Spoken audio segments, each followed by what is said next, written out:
9 मई की तारीख इतिहास के पन्नों में दर्ज हो गई है क्योंकि पहली बार पश्चिम बंगाल की सत्ता की कमान भारतीय जनता पार्टी के हाथों में आ गई है। शुभेंदु अधिकारी ने मुख्यमंत्री पद की शपथ लेकर बीजेपी के एक नए युग का आगाज किया है।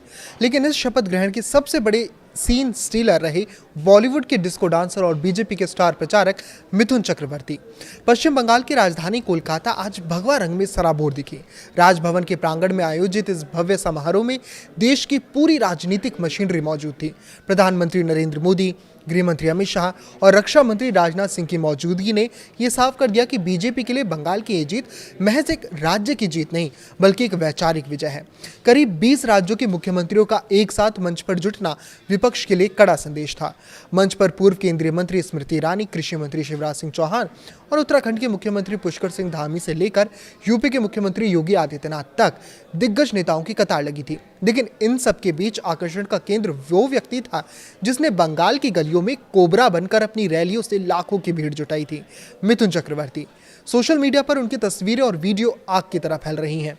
सफेद कुर्ते पजामे और अपने सिग्नेचर स्टाइल में जब मिथुन दा मंच पर पहुंचे तो नजारा देखने लायक था। प्रोटोकॉल की परवाह किए बिना जब गृह मंत्री अमित शाह और राजनाथ सिंह जैसे कद्दावर नेता उनके लिए उनके सम्मान में अपनी कुर्सी से खड़े हुए तो ये उनके कद और पार्टी में उनके योगदान की गवाही दे रहा था।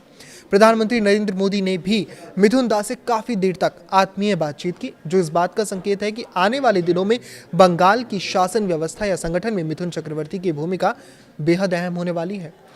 शुभेंदु अधिकारी का मुख्यमंत्री बनना बंगाल की राजनीति के ममता युग के अवसान और परिवर्तन के असली दावों की अग्नि परीक्षा है। शुभेंदु, जो कभी ममता बनर्जी के सबसे करीबी सिपहसालार थे, आज उनके सबसे बड़े प्रतिद्वंदी के रूप में उभरे हैं। राज्यपाल की ओर से उन्हें शपथ दिलाए जाने के दौरान जिस तरह से जय श्री राम और वंदे मातरम के नारों से पूरा परिसर गूंजा, उसने ये तो साफ कर दिया कि बंगाल की मिट्टी अब एक नई राजनीतिक पहचान के साथ आगे बढ़ने को तैयार है। शिवराज सिंह चौहान और पुष्कर सिंह धामी के साथ मंच साझा करते हुए शुभेंदु ने यह संकेत दिया कि बंगाल अब विकास के उस मॉडल पर चलेगा जिसे बीजेपी शासित राज्यों में डबल इंजन की सरकार कहा जाता है।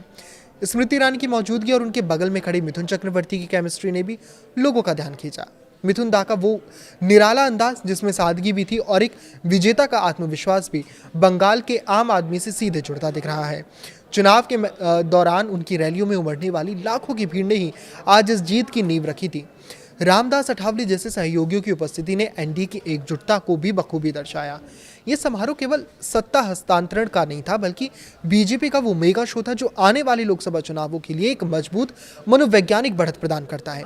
शुभेंदु अधिकारी के नेतृत्व में बीजेपी की इस पहली सरकार का भविष्य अब इस बात पर निर्भर करेगा कि वो बंगाल की जटिल कानून व्यवस्था और आर्थिक स्थिति को कैसे संभालते हैं। ये जीत जितनी बड़ी है, उम्मीदों का बोझ भी उतना ही भारी है। मिथुन चक्रवर्ती जैसे सांस्कृतिक प्रतीकों का सहारा लेकर बीजेपी ने बंगाली अस्मिता के साथ जो जुड़ाव बनाया है उसे अब सुशासन यानी गवर्नेंस में बदलने की चुनौती है। समाज पर इसका प्रभाव गहरा होगा।